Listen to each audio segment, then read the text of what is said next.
Welcome, everyone, to another episode of the Bearded IT Dad, where we give you advice and insight on how to grow your career in the IT field.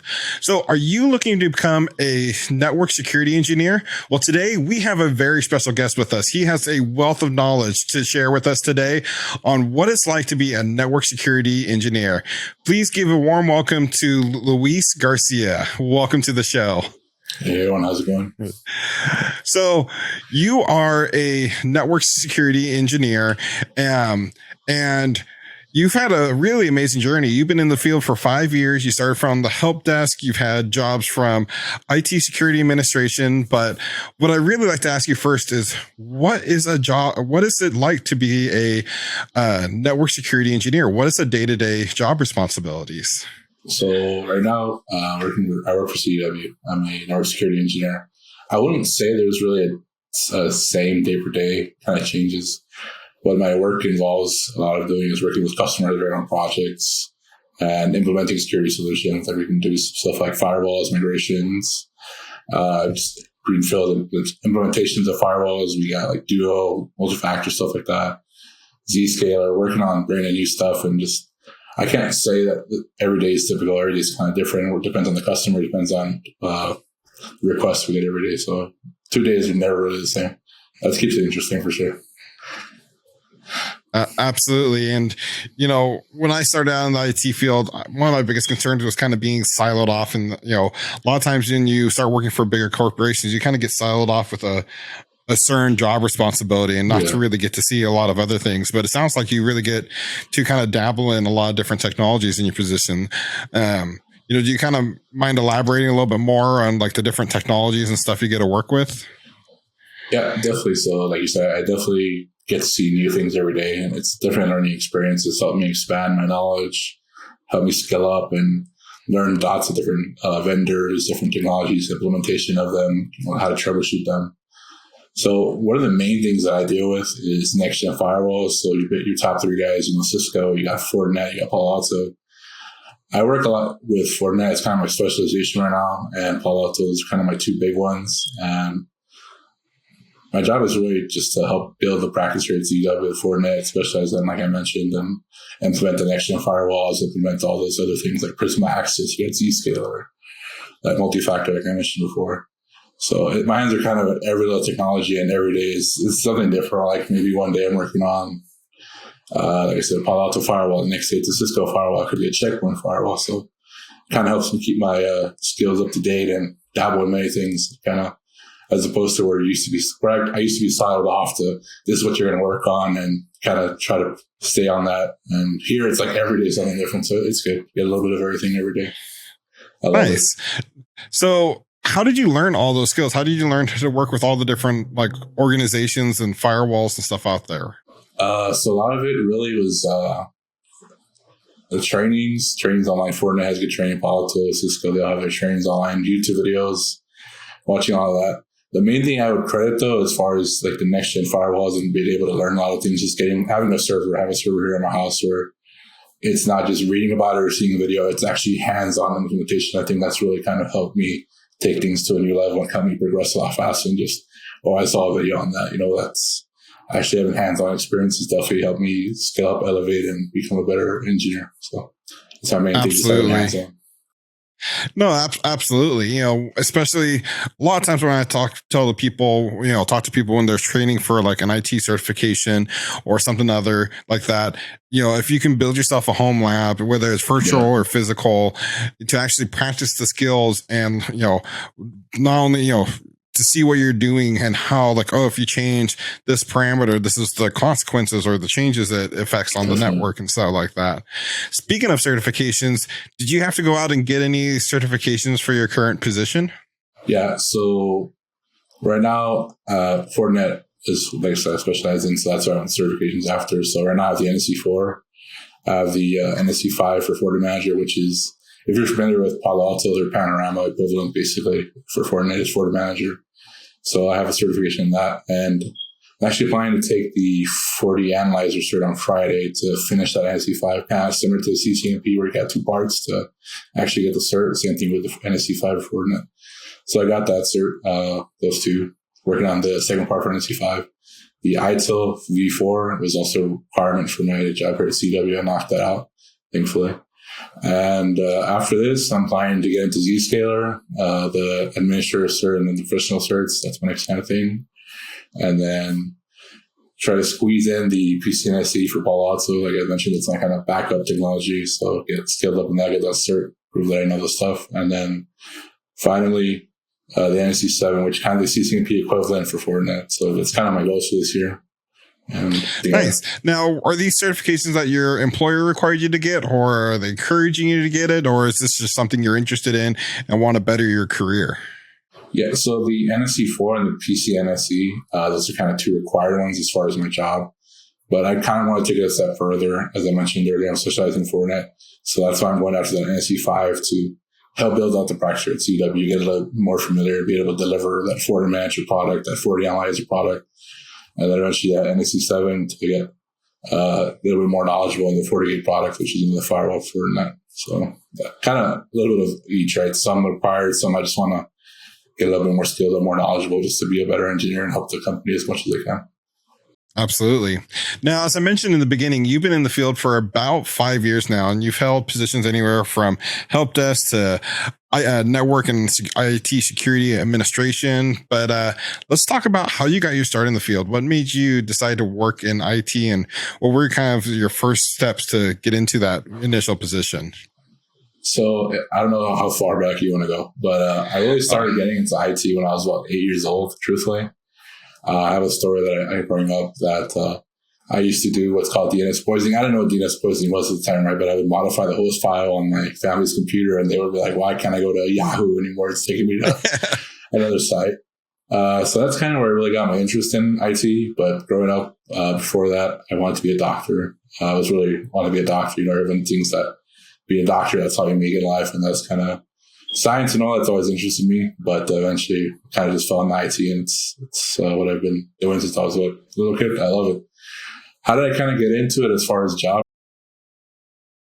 Associate's degree, network and cybersecurity.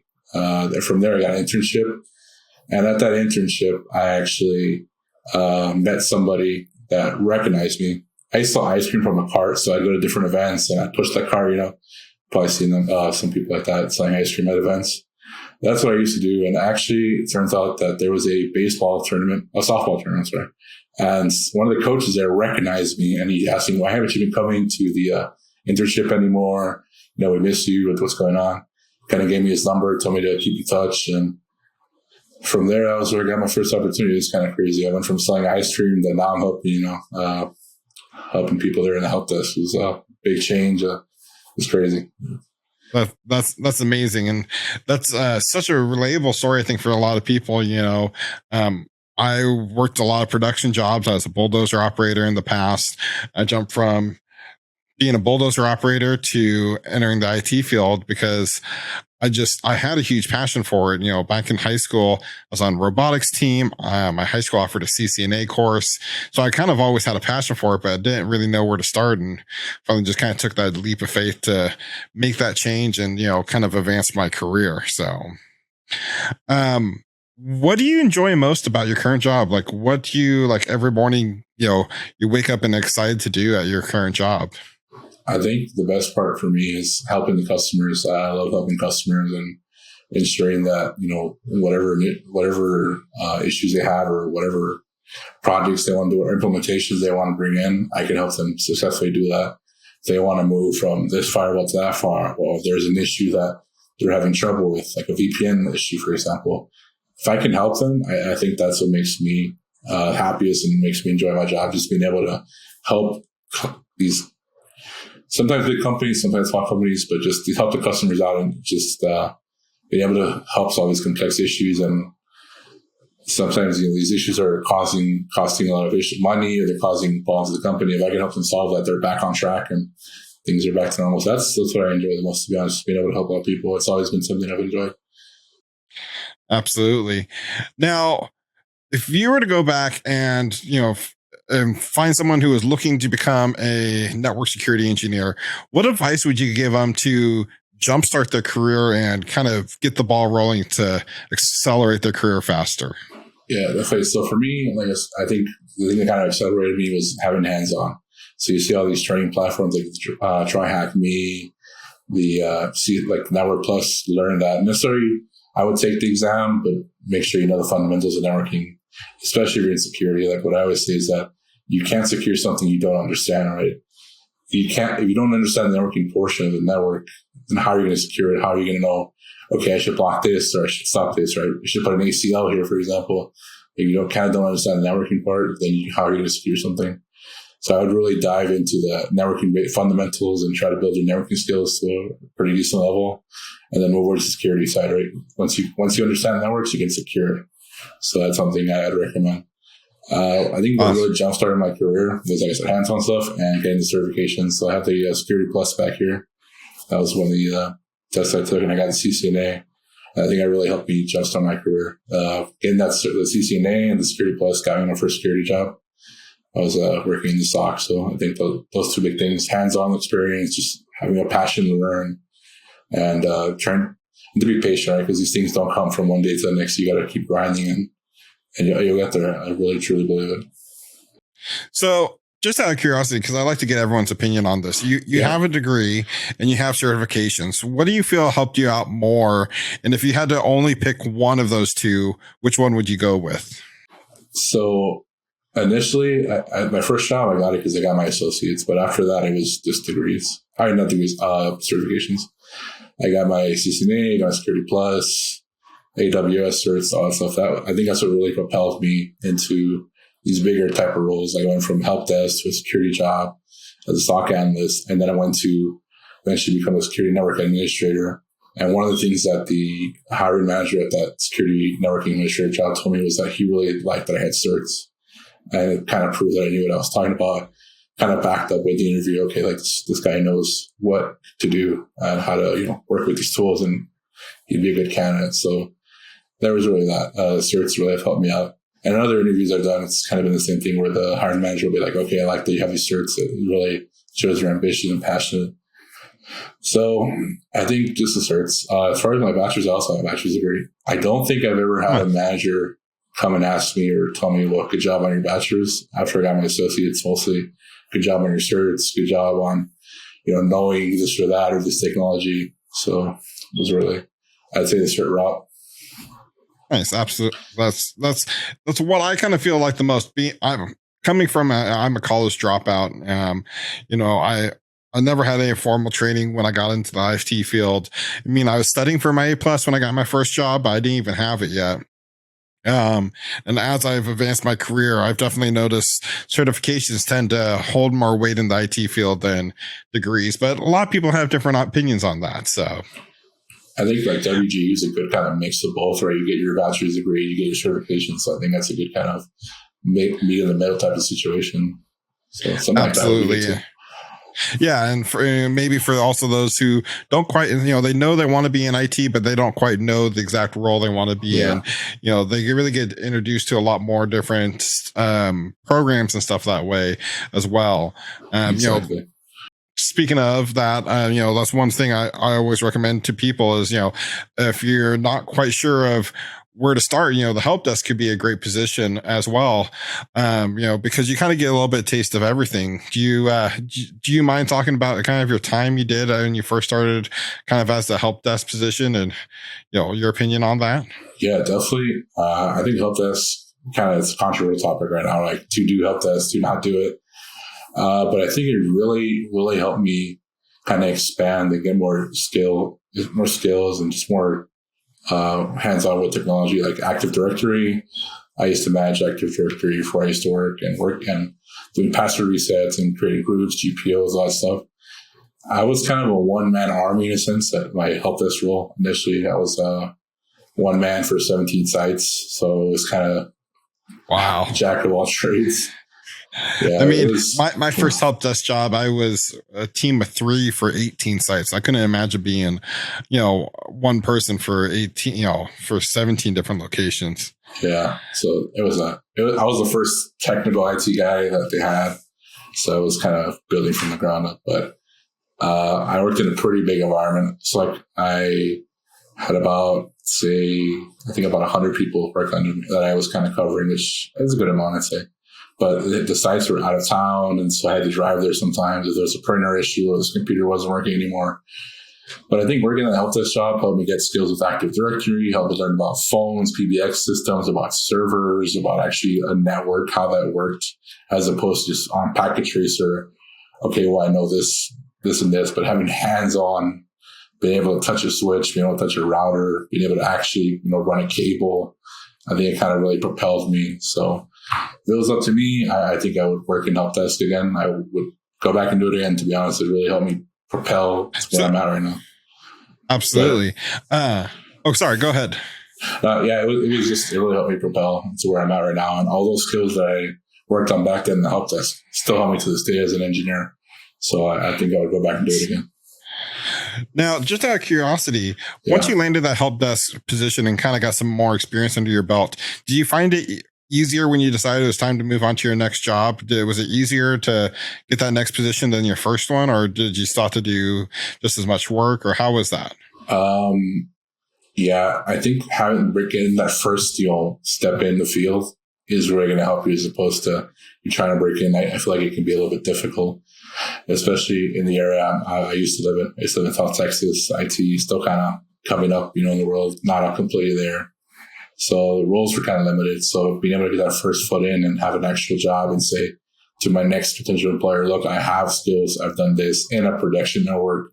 I've battle tested, and can work in production network. It really helped me out to get a job. And I finally wanted to decide that, okay, I want to do something different. And for me, that was security, right?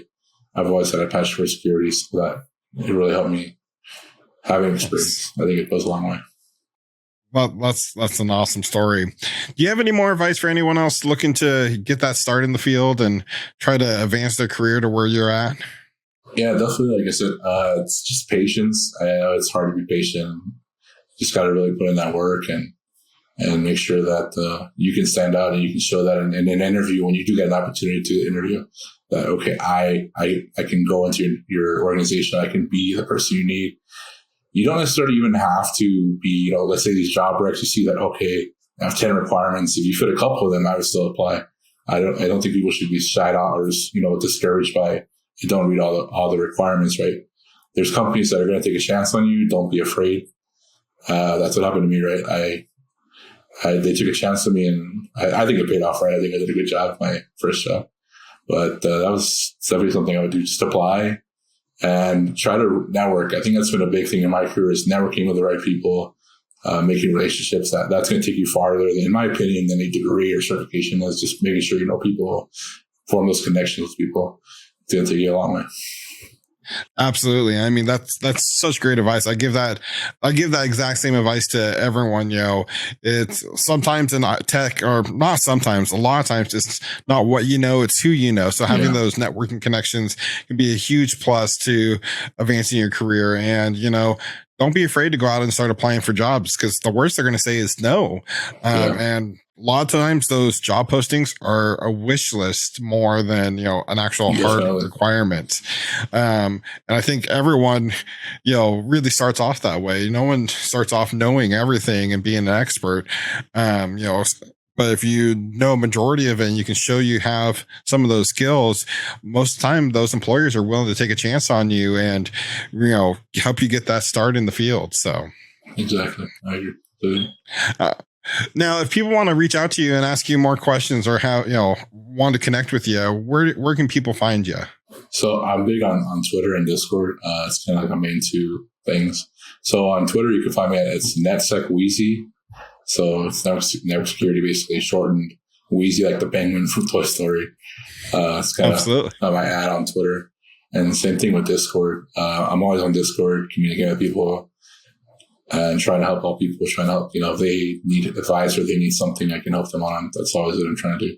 But I'm really grateful for my position here at CDW, is that I can kind of say, okay, I'm kind of in a good place right now. Let me turn back, and somebody else trying to come up in the field, let me help them get here. Let me help them get that first step, and maybe not struggle as much as I did, because it's been